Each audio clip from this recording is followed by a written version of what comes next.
Break down the things you will connect to something that's important to you, and it'll give you step-by-step instructions on how to...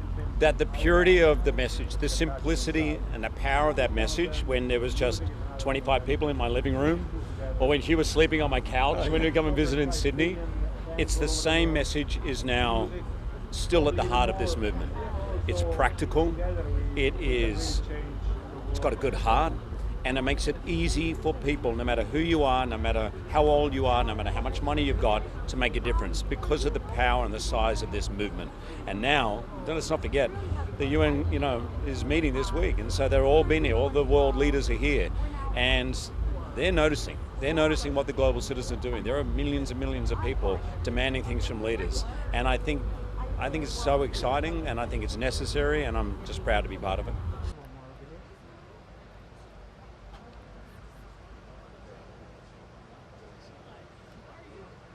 Well, I think Global Citizen is bringing together people who care.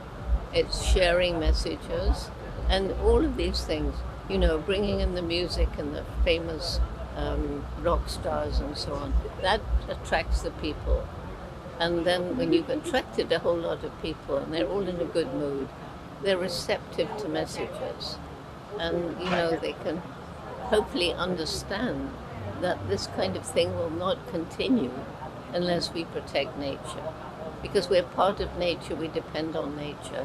There is reason for hope that we can and we will, and progress is being made.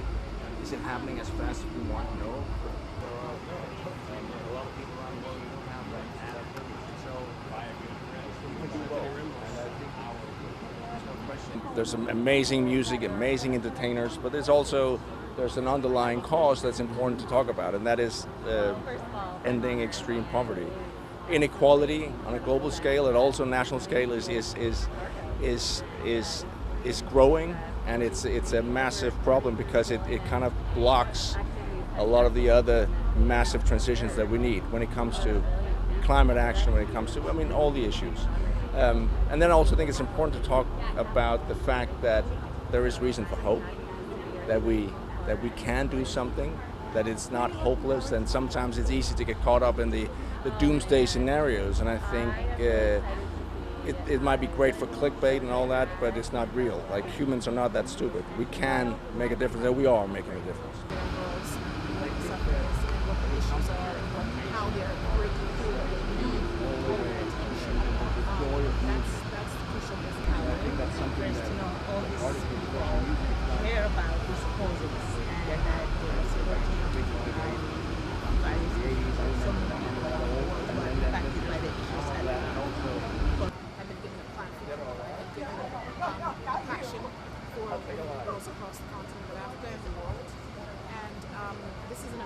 Sadly, the issue of sexual violence and conflict has gotten worse since I wrote Eclipsed.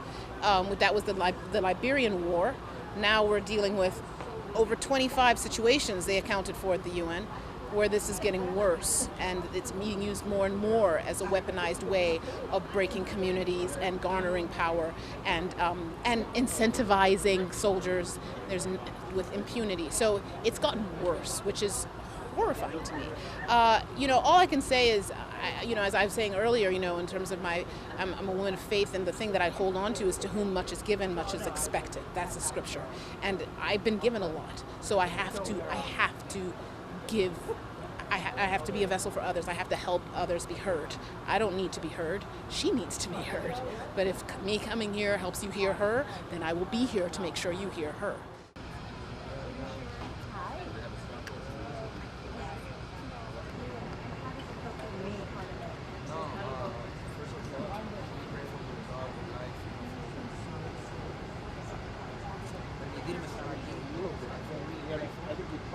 Really happy, first of all, grateful and honored, to be here. Thanks for Global Citizen inviting me.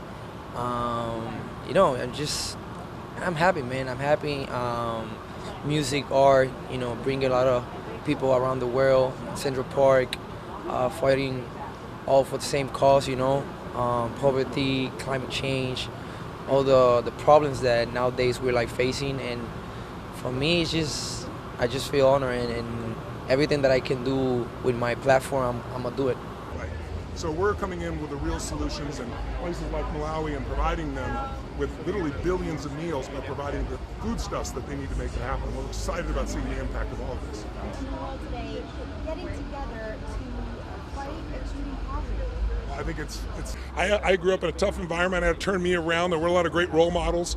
And so I looked for solutions. And so I didn't have any role models, so I did it with books. I took a speed reading class. I read 700 books. I was going to read a book a day. I didn't do that. But over 7 years, I read 700 books, human development, psychology, physiology. I tried to apply it. And then when I learned what worked, I found shortcuts. I started teaching them, and I got pretty good at being able to not just teach, but entertain people. And then the audiences grew. So now my biggest seminars since COVID, we have these global events now. We had 1.2 million people for 4 days for our last event. It just blows my mind. So technology's helped us to expand, but it all comes down to, can you strike somebody in the heart in a truthful and authentic way? We all hear so much bullshit today. When you see people like this out here that are authentic, that are putting themselves on the line, I think it inspires people. On your feet, welcome the founder of the Jane Goodall Institute and UN Messenger of Peace. It is my honor to bring to the stage Dr. Jane Goodall. It thrives, we thrive too. Vote as though our children's lives depend on it, because honestly, they do.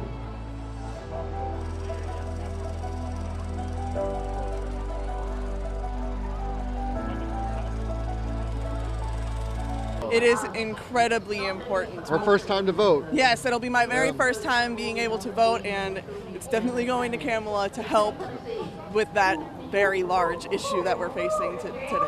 It feels like we're going backwards in time, and I really want to help us move forward. Anything you want to add to that?